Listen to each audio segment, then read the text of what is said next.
Folks, the big funny happened, or at least one of the big funnies, not like the funniest of the big, not the biggest funny. First of all, sorry for not streaming today. Turns out I'm sick. You can probably hear it in my voice.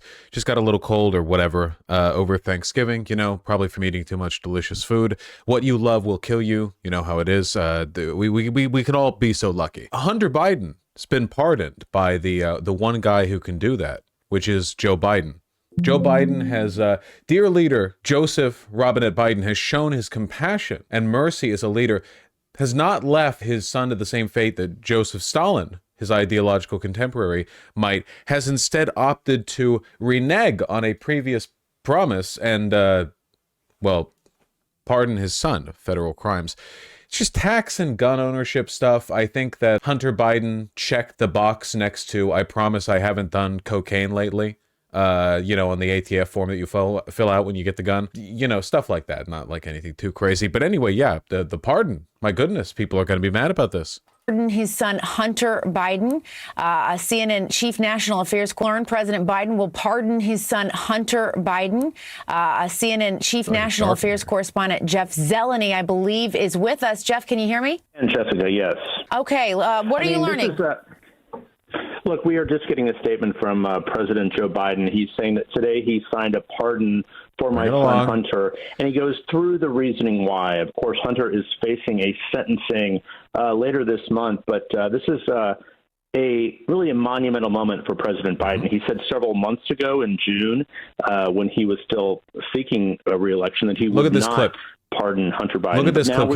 Can you believe this guy? Through this statement quickly together. Ran again for the presidency. I signed a pardon for my son Hunter. Hold on. From the day I took office, I said I would not interfere with the Justice Department's decision making, and I kept my word, even as I watched my.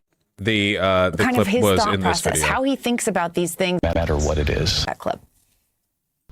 I feel like Let me ask you, will you accept the jury's outcome, their verdict, no matter what it is? Yes. Yes. And have you ruled out a pardon for your son? Yes. Yes. You have. Remarkable. So yeah, basically the gist is, and this is, you know, I mean, a very, I like leaving aside the fact that we know we all love Hunter Biden here. I don't care about Hunter Biden's crimes. Obviously, just like, you know, wielding the presidential pardon with all of the, I guess, like corruption that's kind of like innate to its use, just full on, like on the way out. I am no longer running for president. I was ousted by Pelosi. Kamala Harris ran in my stead and lost. I have nothing to lose. I might as well make sure that my hot stud, cocaine loving, prostitute railing son doesn't go to jail on some bullshit, you know, gun or tax charges or whatever. Very funny. I mean, it's going to make a lot of right-leaning people mad. It's like bad. It's bad. Look, it's bad in like the norms and rules sense. The problem is that norms and rules don't exist anymore. Donald Trump, didn't he just appoint a family member? I brought up the article. I'm so smart. Trump's extraordinary selection of his daughter's fathers-in-law for key posts underscores his reliance on family members. Donald Trump exclusively empowers people based on their loyalty and adjacency. It doesn't even feel like nepotism with him because it's just like the status quo under Trump, you know? How'd Jared Kushner get $2 billion, right? Like, ask yourself. This is like pretty much par for the course in politics generally. Trump is extremely open with it. The fact that he'll do basically anything and everything to benefit himself and the people around him. Loyalty, family, stuff like this. Classic like mob boss shit. They love it. You know, hogs love it when Trump does it. They love that shit. They don't give a if the entire country is being, you know, driven into the ground by people who have, like, leaving aside the fact that they are malicious and their ideology is terrible, that they are just utterly incompetent. Like, I think that, like, the concept of expertise is, to a lot of conservatives, completely made up. Like, they legitimately don't believe there is a such thing as being good at your job, you know? It's certainly not within the government, right? They think that, like, if you're in the government and you're not a pro-Trumper, like, your only role in government is to facilitate Donald Trump's agenda. And if you are not doing that, it literally does not matter how technically competent you are at your job. Ergo, if you are loyal to Trump, it doesn't matter if you are competent at all. You can run the country into the ground and they won't care because their metric for the country doing well is how loyal are the people Trump has appointed. So, you know, to them, who cares, right? Likewise, who cares with Hunter Biden? Well, there are a lot of people who will, this is the Biden crime family. A remarkably, powerful invective, considering the fact, of course, that Biden's family is largely a modest one with relatively few connections. I mean, they weren't able to get any dirt on Hunter Biden. The laptop thing, that fell through entirely. The Chinese connection thing, that fell through. As far as we can tell, Hunter Biden got some, cushy, well-paying jobs off the promise of his connections to his father, back when his father was, of course, vice president under Obama. And did Biden do anything with this? Is there any evidence of Biden kowtowing or showing preferential treatment in a way that benefited him or his son? No, didn't find that. So maybe Hunter was able to score a cushy job based on the promise of something he had no intention of fulfilling. I don't know. Sounds like king shit to me. Sounds like a normal day under the Trump presidency to me, to be honest with you. Family members attempting to benefit directly from their association with the sitting president and or vice president. Oh my God, is it a Tuesday in between January 20th, 2017 and, I guess, January 6th, 2021 and January 20th, 2025 and onward, perhaps indefinitely. Look, just finish the video, okay? I'm running on fumes here. I'm sick. My head is cloudy. I've got gravy up to here. My son being selectively and unfairly prosecuted. So this is a fairly long statement, about 4 or 5 paragraphs from President Biden. Oh, I will say, by the way, and I know like nobody is going to believe me when I say this, like no one on the right, certainly no one's going to hear this and go like, oh, okay, I agree with you. But Hunter Biden's prosecution was absolutely a political hit job against Joe Biden. If you look at the tax crimes and especially the gun possession crimes, the shit that he did, they went after him so relentlessly, and it was very obviously just like a witch hunt deal. Does that mean he didn't commit the crimes? No, he did commit the crimes. I'm just saying, like, it was obviously a weaponization of the establishment against Hunter Biden in a specific way. Whether or not you think that's a good thing, well, I think that what Democrats should learn from this, which maybe Joe Biden is, because he's being like a spiteful shit here. He's like, fuck it, I have nothing to lose anyway. I'm 100 years old. Might as well pardon like Hunter Biden on my way out. Hunter needs to leave the country, man. He needs to go over to, I don't know, China or something. He needs to skip town. The Democrats could stand to learn. Like, all of these processes are already political. I'm reminded of what I covered literally like the other day with Pod Saves America, and when Hassan Piker went on.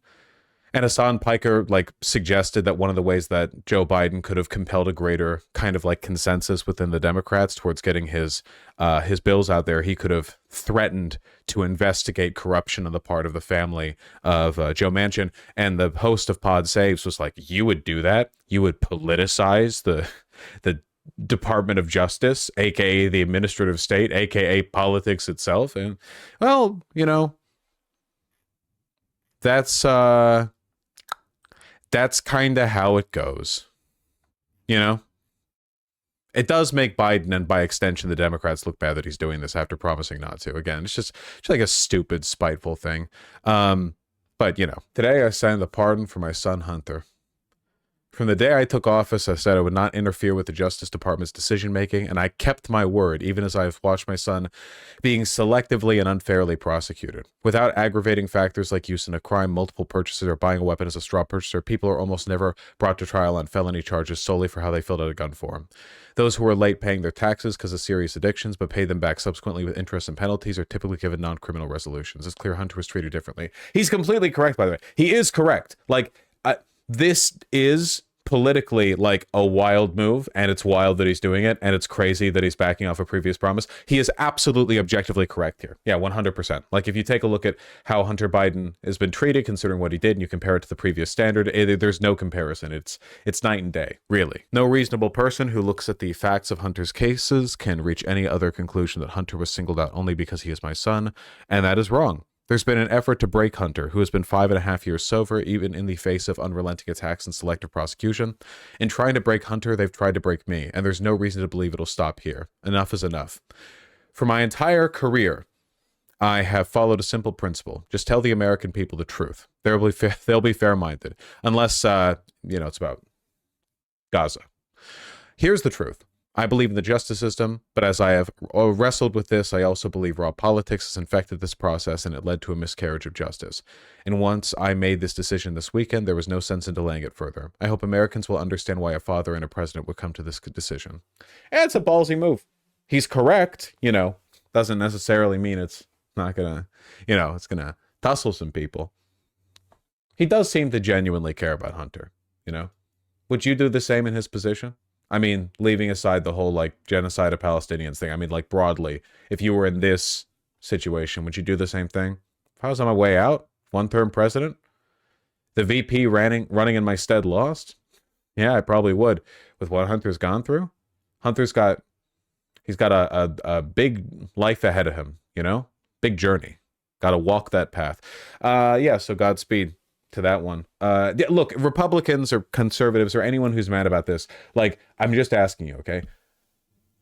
Leaving aside the lack of evidence against Joe Biden and Hunter Biden, which you have fruitlessly tried to procure for years, like wasting taxpayer dollars, wasting my time personally, you know, do you have an issue with the president engaging in preferential treatment for their family members or not? Do you have an issue with the president using pardons for political purposes? For Donald Trump, the guy who says he will, like, day one, pardon all the J6 insurrectionists. Like, do you have an issue with nepotism as a concept? Donald Trump, the guy who keeps appointing unqualified members of his family to very important political positions, just filling up the ranks with loyalists, nothing else. Are you consistent? Do you have any consistent values? Who am I kidding? None of you people made it this far.